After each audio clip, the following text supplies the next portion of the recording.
করছেন প্রতিনিয়ত সাদামাছির আক্রমণে গাছগুলো এভাবে নষ্ট হয়ে যাচ্ছে? জি বন্ধুরা, রনফেন ইনসেক্টিসাইড কীটনাশকটি আপনার গাছকে সাদামাছি, জাপ পোকা, থ্রিপস এই ধরনের পোকার সমস্যা থেকে রক্ষা করবে।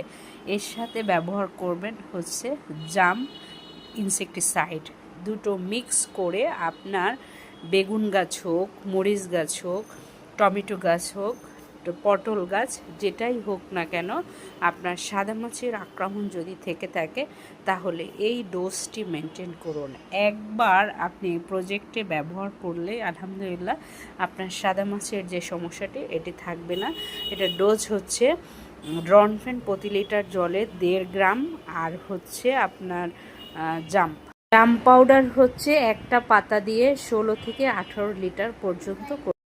এই দুটো ওষুধ আপনার প্রজেক্টে অ্যাপ্লাই করে গাছকে একদম সুস্থ এবং সুন্দর রাখুন, যাতে করে সাদামাছির আক্রমণ একদমই থাকে না, গাছ থাকবে চকচকা।